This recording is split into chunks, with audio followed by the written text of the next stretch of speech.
मेरे दोस्तों, ये हमारे प्यारे नबी का बातिन है। फहुवल्लज़ी तम्म मानाहु व सूरतहु, उनका बातिन भी कमाल का, उनका जाहिर भी कमाल का। उनकी पेशानी को देखें तो अनवार छलकते हैं, उनकी बिनाई को देखें तो कमाल छलकता है, बल्कि उनका माथा, उनके जो है ना वो सरों के बाल का जाहिर देखें तो मौलाना अहमद रजा खान कहते हैं लैलतुल कद्र में मतलाइल फजर हक, उस मांग की इस्तिकामत पे लाखों सलाम। यानी जाहिर कैसा है, हुजूर सल्लल्लाहु अलैहि वसल्लम जब ये बालों की मांग निकालते थे तो जाहिर सी बात है नबी पाक के बाल जो थे वो काले थे, बिल्कुल शिया काले थे, और आपकी जो जिल्द थी वो बिल्कुल सफ़ेद थी, और जब यूँ मांग निकालते तो नीचे से जिल्द नज़र आती थी वो सफ़ेद थी, और साइडों पर बाल काले थे। तो आला हज़रत कहते हैं लैलतुल कद्र में मतलाइल फजर हक।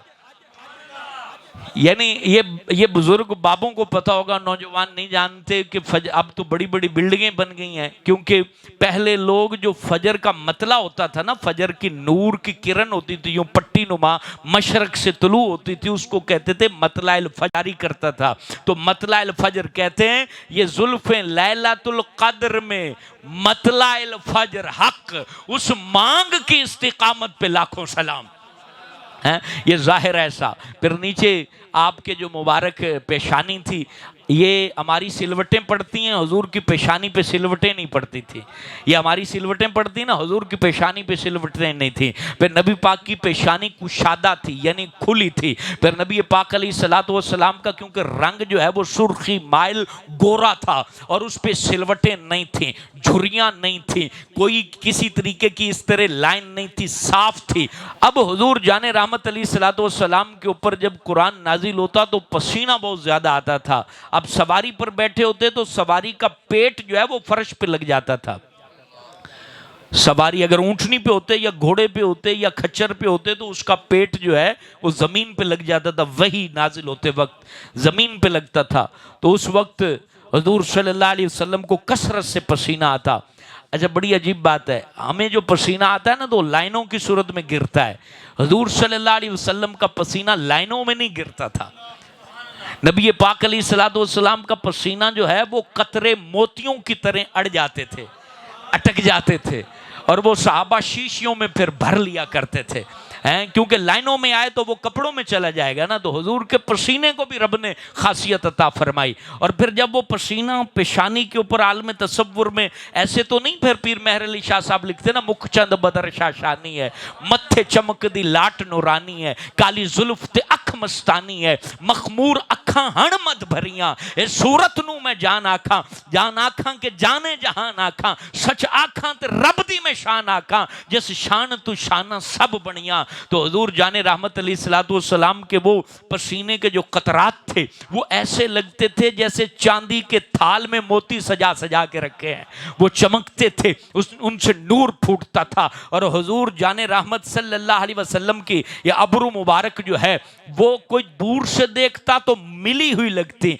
और करीब से देखता तो जुदा जुदा लगती, या करीब जाता तो मिली हुई लगती, दूर जाता तो जुदा लगती, और यूं लगता कि जैसे मेहराबे काबा सजदे को झुकी हुई है। और हुजूर सल्लल्लाहु अलैहि वसल्लम की मुबारक आंख जो है वो मोटी आंख थी और कुशादा आंख थी, उसकी सियाही घनी सियाही थी, और उसकी सफेदी इतनी सफेद थी कि उसमें सुर्ख डोरे जो घूमते थे वो महसूस होते थे। और फिर आंखों के अंदर हर माँ अपने बच्चे को जो है वो सुरमा लगाती है कि आंख ज्यादा प्यारी लगे। तो हुजूर जाने रहमत को पैदाइश से पहले ही रब ने सुरमई आंखों में पैदा फरमाया था। हुजूर जाने रहमत की जो है वो नाक मुबारक वो ऊंची नाक थी, ऊंची बीनी पे लाखों सलाम। आला हज़रत कहते हैं वो वजह क्या थी कि आपके नाक मुबारक पर हर वक्त जो है वो आसमानों से नूर की किरणें गिरती रहती थी, नाक मुबारक पर ये नजर आता था देखने वालों को। और हुजूर सल्लल्लाहु अलैहि वसल्लम के फिर वजूद मसूद के